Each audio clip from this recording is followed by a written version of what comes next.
le coiffeur a besoin continuellement, pour dynamiser sa créativité, d'avoir un maximum d'informations. Donc ça peut passer effectivement sur la connaissance due à l'évolution du produit, mais ça peut être aussi source d'inspiration, à savoir, j'ai une cliente qui vient dans mon salon, qui me demande quelles sont les tendances pour ce printemps-été ou cet automne-hiver, quels sont les moyens que j'ai aujourd'hui de l'informer.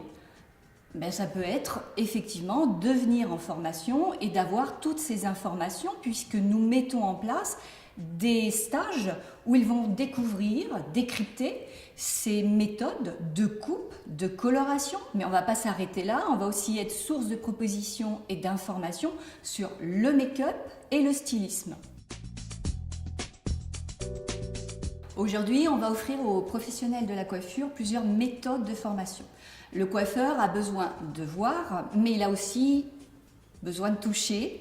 Donc pour se rendre compte de tout cela, il va donc avoir une partie théorie, où là on va expliquer, démontrer notre produit, et puis l'après-midi, en général ça va se situer dans cette façon-là, l'après-midi il va pouvoir travailler donc sur modèle. Nous avons des personnes qui vont venir gracieusement prêter leur tête, de façon à ce que le coiffeur puisse réaliser, découvrir et voir en résultat final ce que la coloration ou autre produit va pouvoir faire sur son cheveu.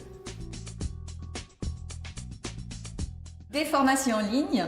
Nous sommes une société internationale, donc ces formations sont créées et mises en ligne par notre société allemande.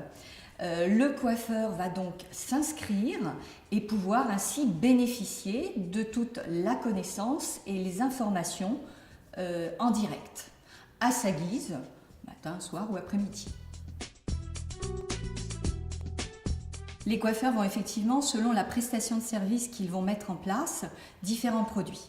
Pour une coupe brushing, pour un brushing, ils vont mettre en avant les soins, les produits de coiffage. Pour une prestation de coloration, j'ai envie de changer un peu de couleur, apporter un peu de relief, à ce moment-là, on va travailler sur de la coloration ou des produits éclaircissants. Ensuite, pour les personnes qui souhaitent transformer leur chevelure, c'est-à-dire j'ai un cheveu frisé, je souhaite le raidir, j'ai un cheveu raide, je souhaite lui apporter une ondulation, là je vais travailler des produits qui vont transformer la nature du cheveu. Les produits évoluent continuellement. Il y a quelques années, nous avions des poudres qui étaient plutôt volatiles. Aujourd'hui, pour des normes, ces poudres sont aujourd'hui compactes. Nous n'avons plus le droit à des poudres volatiles. Aujourd'hui, on va aussi faire attention à avoir des produits plus doux.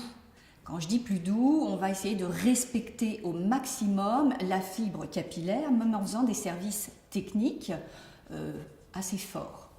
On va aujourd'hui intégrer dans nos formules des renforçateurs et des créateurs de liaisons internes de la fibre capillaire, de façon à ce que notre cheveu, même en ayant subi une transformation chimique profonde, garde toute sa force et sa résistance. Il y a une demande au niveau des consommatrices sur des colorations plus douces, plus naturelles. Quand on parle de plus douce, ça va être quelque chose qui peut être effectivement sans ammoniac, ou ça peut être un résultat qui va être de couleur plus naturelle aussi. Mon métier de formatrice est passionnant car chaque jour je rencontre des personnes totalement différentes.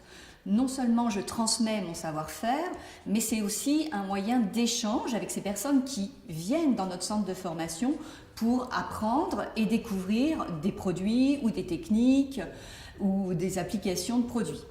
Donc c'est un échange, je dirais, c'est du donnant-donnant et c'est ce qui fait cet enrichissement et ce qui fait que chaque jour est totalement différent pour moi. Il y a quelques années, nous avions des coiffures très sophistiquées, très travaillées, très figées presque. Aujourd'hui, on est sur « j'ai quelque chose, mais je ne veux pas que ça se voit ». Du coiffé, décoiffé, du coloré, naturel. Donc c'est un travail, et c'est là où c'est quand même très complexe, parce que ce côté coiffé, décoiffé va aussi demander une maîtrise. Ça s'apprend, ça se travaille, c'est pas je m'ébouriffe un petit peu les cheveux et je le laisse comme ça. Non, non, c'est tout un travail qui est derrière. S'adapter, décrypter les attentes et les besoins de sa cliente. Ensuite, s'enrichir. S'enrichir de quelle façon? Par le biais d'expositions, peinture, art, parce que nous sommes sur un milieu artistique. L'artistique, c'est des formes, des matières, des volumes, de la couleur. Donc, plein de sources d'inspiration sur des expositions, donc ne pas hésiter à aller visiter les expositions, quelles qu'elles soient. Autre source, je dirais, pour devenir un bon coiffeur, c'est la formation de façon à savoir être source de propositions face à sa cliente. Et dernière chose, je dirais, la passion. Sans passion, on ne peut pas communiquer et faire passer des informations et des choses et de la créativité à son métier.